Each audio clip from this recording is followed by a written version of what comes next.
Hello everyone, আমার নাম রিফাত। পরীক্ষায় আমাদেরকে অনেক সময় রচনামূলক প্রশ্ন উত্তর করতে হয় অথবা সরাসরি রচনাই লিখতে হয়, এবং সবচেয়ে বেশি নম্বর সাধারণত এই ধরনের প্রশ্ন বা রচনায় থাকে। তাই এই ভিডিওতে আমি আলোচনা করব কিভাবে খুব ভালো মানের এসে কোয়েশ্চেন বা রচনামূলক প্রশ্ন তৈরি করা যায় এবং কিভাবে রচনামূলক প্রশ্নের উত্তর লিখলে পরীক্ষায় খুব ভালো নম্বর পাওয়া যাবে। প্রথমত, আপনি যদি পরীক্ষার আগে প্রিপারেশন নিতে চান যে পরীক্ষায় কোন ধরনের প্রশ্ন আসতে পারে, তাহলে আপনার জন্য দুইটি পদ্ধতি অনুসরণ করা সবচেয়ে ভালো হবে।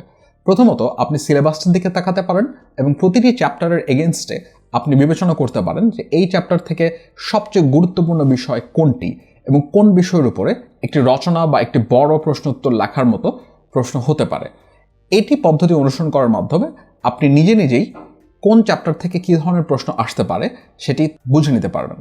দ্বিতীয়ত, আপনার জন্য যেটি আরও বেশি হেল্পফুল হতে পারে সেটা হচ্ছে আপনার কাছে যদি আগের বছরগুলোতে কী ধরনের প্রশ্ন এসেছে সেই বিষয়টির অ্যাক্সেস থাকে, তখন আপনি আরও ভালো করে বুঝতে পারবেন যে কী ধরনের প্রশ্ন কোন ধরনের চ্যাপ্টার থেকে আসে।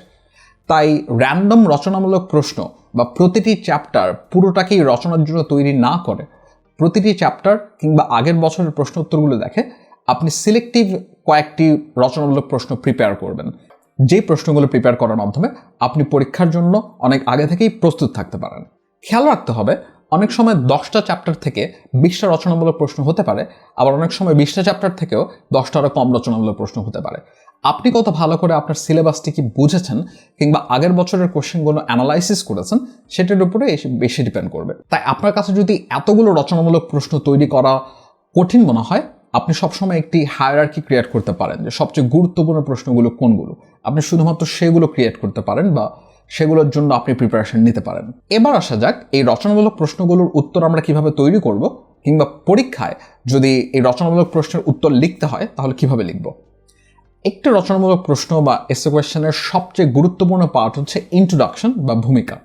আপনি যত সুন্দর করে একটি ভূমিকা লিখতে পারবেন, যদিও ভূমিকায় আপনার প্রশ্নের উত্তর খুব বেশি আসার কথা না, ভিতরের ডিসকাশনেই আপনার মেইন উত্তরগুলো আসার কথা, তাহলে ভূমিকায় এত গুরুত্ব আপনার কেন দিতে হবে?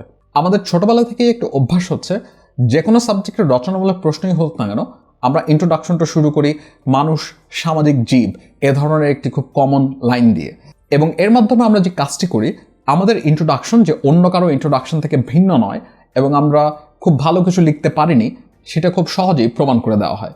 আমি ব্যক্তিগতভাবে গত 2.5 বছরের শিক্ষকতার অভিজ্ঞতায় এরকম অনেক প্রশ্নের উত্তর দেখেছি যেগুলো দেখেই আমার মনে হয়েছে যে এই স্টুডেন্টটি আলাদা কোনোভাবে প্রশ্নের উত্তরটি লেখেনি।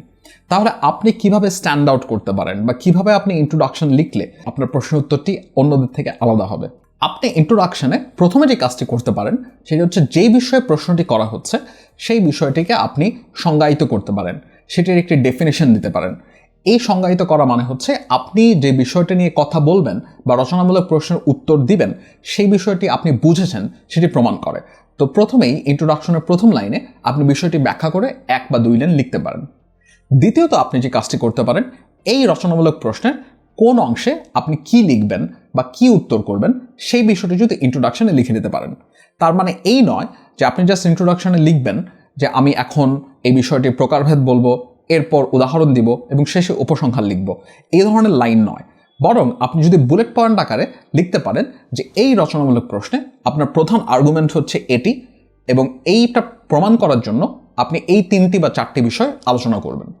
এই বিষয়টা যদি আপনি ইন্ট্রোডাকশনে উল্লেখ করে দিতে পারেন, প্রথমত যেই এক্সামিনার খাতাটি দেখছেন বা আপনার প্রশ্নের উত্তরটি দেখছেন তিনি প্রশ্ন উত্তরটি দেখে অনেক ইমপ্রেসড হবেন এই জন্য যে আপনি প্রথমত অনেক অর্গানাইজড, যেটা প্রমাণ করে যে আপনি এই প্রশ্নের উত্তরটি করার জন্য অনেক ভালো প্রিপারেশন নিয়েছেন, এবং দ্বিতীয়ত তিনি আপনার পরবর্তী অ্যান্সারগুলোতে কি এক্সপেক্ট করতে পারেন সেটির বিষয়ে একটা ধারণা পেয়ে যাচ্ছেন। সাধারণত শিক্ষকরা খাতা দেখার সময় এরকম অর্গানাইজড কোনো উত্তর বা এরকম খুব সাজানো গোছানো কোনো উত্তর দেখতে খুব পছন্দ করেন। তাই প্রথমে আপনি ডেফিনেশন দেওয়ার মাধ্যমে রচনামূলক প্রশ্নের উত্তরটি শুরু করতে পারেন, এবং দ্বিতীয়ত ইন্ট্রোডাকশনের মধ্যেই 1, 2, 3 দিয়ে আপনি কোন কোন বিষয়টি এই রচনামূলক প্রশ্নের উত্তরে প্রমাণ করবেন সেই বিষয়গুলো লিখে দিতে পারেন। এটিকে আমরা অনেক সময় থিসিস স্টেটমেন্ট বলে থাকি, অর্থাৎ আপনার পুরো রচনায় যে বিষয়টি আপনি আলোচনা করবেন সেটির একটি সামারাইজড ভার্সন 1 কিংবা 2 লাইনে আমরা ইন্ট্রোডাকশনে দেখতে পারি।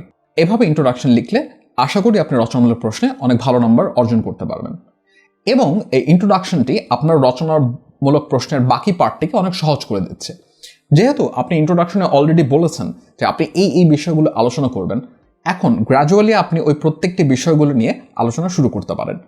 এবং এক্ষেত্রে আমরা অনেক সময় কোনো রকম কারণ ছাড়াই আলাদা আলাদা বিভিন্ন প্যারাগ্রাফ করি, কিন্তু আমাদের খেয়াল রাখতে হবে আমরা প্রত্যেকটা ভিন্ন ভিন্ন বিষয় ডিসকাশন করার সময় বিষয় অনুসারে যাতে প্যারাগ্রাফ করি। আমরা ইন্ট্রোডাকশনটাকে একটা গাইডলাইন হিসেবে ব্যবহার করে প্রত্যেকটি বিষয় ব্যাখ্যা করার জন্য একটির বেশি প্যারাগ্রাফ ব্যবহার না করাই খুব ভালো হবে। রচনামূলক প্রশ্নের ভূমিকার পরের এই বাকি পার্টগুলো লেখার সময় খুব ভালো হয় আমরা প্রতিটি আর্গুমেন্টের সাথে যদি একটি উদাহরণ দিয়ে জিনিসটা ব্যাখ্যা করতে পারি। আপনি যেই বিষয়ে রচনামূলক প্রশ্নের উত্তর লিখছেন, আপনার প্রশ্নোত্তরের আর্গুমেন্টটি স্ট্রং হয় সবসময় একটি উদাহরণ দেওয়ার মাধ্যমে। যত বেশি উদাহরণ দিতে পারবেন তত আপনার কথাটি যে সত্যি বা আপনি যে পয়েন্টটি প্রুভ করার চেষ্টা করছেন সেটি যে প্রুভড হয়েছে সেটি বোঝা যাবে। রচনামূলক প্রশ্নের এই পার্টটুকু লেখা শেষ হলে শেষের পার্টে আমাদের কমন টেন্ডেন্সিটা রয়েছে যে আমরা সবসময় সরকারকে দোষ দিই। অর্থাৎ আমরা সাধারণত এই ধরনের লাইন লিখি যে the government should take necessary steps to solve this issue. এটাও একটা কমন জেনেরিক লাইন। এ ধরনের লাইন দেখেও সাধারণত শিক্ষকরা মনে করেন যে স্টুডেন্টটি এই বিষয়টা সম্পর্কে খুব বেশি জানে না এবং এ কারণে একটি র্যান্ডম কমন উপসংহার লিখেছে। আপনি উপসংহারে যে কাজটি করতে পারেন, ইন্ট্রোডাকশনে বা সূচনায় আপনি যেহেতু বলেছেন যে আপনি এই রচনায় এই সকল বিষয় প্রমাণ করে দেখাবেন এবং ভিতরে যেহেতু সেই বিষয়গুলো প্রমাণ করে দেখিয়েছেন, আপনি সেই বিষয়টাই আরেকবার রিএস্টাবলিশ করতে পারেন উপসংহারে এসে। আপনি বলতে পারেন যে এই সকল আলোচনা থেকে বা এই সকল আলোচনায় যে পয়েন্টগুলো পাওয়া গেল সেগুলো বলে আপনি সেই পয়েন্টগুলো মেনশন করুন যে এই বিষয়গুলো পাওয়া গিয়েছে আলোচনা থেকে, এবং সেটি প্রুফ করে আপনি যে পয়েন্টটি প্রুফ করতে চাইছেন সেটিকেই। অর্থাৎ আপনি ইন্ট্রোডাকশনে একবার বলছেন যে আপনি কি কি পয়েন্ট প্রুফ করছেন, সেই পয়েন্টগুলো ব্যাখ্যা করছেন আপনার রচনামূলক প্রশ্নে, এবং উপসংহারে এসে আপনি বলছেন যে আপনি কতটুকু সফল হয়েছেন সেই পয়েন্টগুলো প্রুফ করার ব্যাপারে। এভাবে খুব সাজিয়ে রচনামূলক প্রশ্নের উত্তর লিখলে আমি বিশ্বাস করি যে আপনি খুব সহজেই ভালো নাম্বার অর্জন করতে পারেন। আপনি যদি এভাবে রচনামূলক প্রশ্নগুলো আগে থেকে তৈরি করে রাখেন, তাহলে কিভাবে এটিকে রিভিশন দিবেন? আপনি কি রচনামূলক প্রশ্নগুলো মুখস্থ করবেন? সেটি কখনোই ভালো কোনো পদ্ধতি নয়, কারণ আপনি ঠিক যেই প্রশ্নটি প্রিপেয়ার করেছেন বা ঠিক যেই উত্তরটি প্রিপেয়ার করেছেন সেটি আপনার কাজে লাগতে না পারে। কিন্তু আপনার রচনামূলক প্রশ্নে যে বিভিন্ন প্যারাগ্রাফ রয়েছে, যে ডিফারেন্ট ব্লকগুলো রয়েছে, সেই ডিফারেন্ট ব্লকগুলোকে আপনি আলাদা আলাদা করে স্টাডি করতে পারেন, এবং সেটার জন্য আপনি ফ্ল্যাশ কার্ড সিস্টেম বা অ্যাক্টিভ রিকল এবং স্পেস রিপিটেশন ব্যবহার করতে পারেন। এই flash card system, active recall এবং স্পেস রিপিটেশন নিয়ে আমি আগের ভিডিওতেও অনেক ডিসকাশন করেছি। সেই ডিসকাশনের ভিডিওগুলো আমি এই ভিডিওর নিচে লিঙ্কে দিয়ে রাখবো। খুব সংক্ষেপে বললে, আপনি প্রত্যেকটি যে ব্লক বা প্রত্যেকটি যে প্যারাগ্রাফ রয়েছে সেগুলোকে আলাদা আলাদা ছোট প্রশ্ন হিসেবে ধরে নিয়ে সেই প্রশ্নের উত্তর দেওয়ার প্র্যাকটিস করার মাধ্যমে এই ব্লকগুলো শিখতে পারেন। এভাবে ব্লক করে করে আপনি যদি একটি এসে রিভিশন দিতে থাকেন, পরীক্ষায় আপনি যেভাবেই প্রশ্নটি করা হোক না কেন, আপনার ব্লকগুলো বিভিন্নভাবে আপনি রিঅ্যারেঞ্জ করে বা রিশাফল করে তখন যে কোনো রচনামূলক প্রশ্নের উত্তরটি দিতে পারবেন। একটি রচনামূলক প্রশ্নের নোটের বিভিন্ন ব্লক স্টাডি করার পরে আপনার পুরো রচনাটি সম্পর্কে বা পুরো বিষয়টি সম্পর্কে ধারণা পাকাপোক্ত করার জন্য যে বিষয়টি করতে পারেন সেটি হচ্ছে একটি স্পাইডার ডায়াগ্রাম তৈরি করতে পারেন। আপনি মেইন বিষয়টি একটি খাতার মাঝখানে লিখে সার্কেল এঁকে তারপর সেখান থেকে এক্সপান্ড করে দাগ টেনে টেনে আপনি রচনামূলক প্রশ্নটির বিভিন্ন এরিয়া প্রত্যেকটি সম্পর্কে জানেন কিনা সে বিষয়টি টেস্ট করে দেখতে পারেন।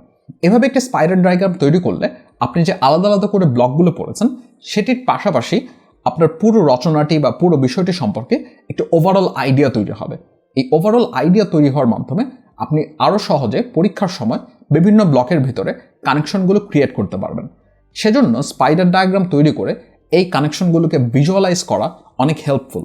রচনামূলক প্রশ্নে সবচেয়ে বেশি নাম্বার থাকার কারণে যে কোনো পরীক্ষার জন্যই এই প্রশ্নোত্তর করতে পারার পদ্ধতিটি ভালোভাবে অনুশীলন করা এবং এই প্রশ্নোত্তর করার ব্যাপারে এক্সপার্ট হওয়া আপনাকে অনেক বেশি নাম্বার এনে দেবে, কারণ এই প্রশ্নগুলোর ক্ষেত্রে সবচেয়ে বেশি নাম্বার অ্যালোকেট করা থাকে। তাই আশা করি এই ভিডিওটি দেখার মাধ্যমে এবং এই ভিডিওটির যে টেকনিকগুলো সেটি ফলো করার মাধ্যমে আপনি পরীক্ষায় সফলতা অর্জন করতে পারবেন। তাই এই ভিডিওটি যদি ভালো লেগে থাকে আপনি নিচে লাইক এবং সাবস্ক্রাইব বাটন প্রেস করে আমাকে সাপোর্ট করতে পারেন এবং কমেন্ট করে জানাতে পারেন আরও কি বিষয় নিয়ে আমি ডিসকাস করতে পারি, যেগুলোর মাধ্যমে আপনার পড়াশোনা কিংবা পরীক্ষার বিষয়গুলো আরও অনেক সহজ হয়ে ওঠে। এতক্ষণ আমার সাথে থেকে এই ভিডিওটি দেখার জন্য অনেক অনেক ধন্যবাদ। দেখা হবে নেক্সট ভিডিওতে।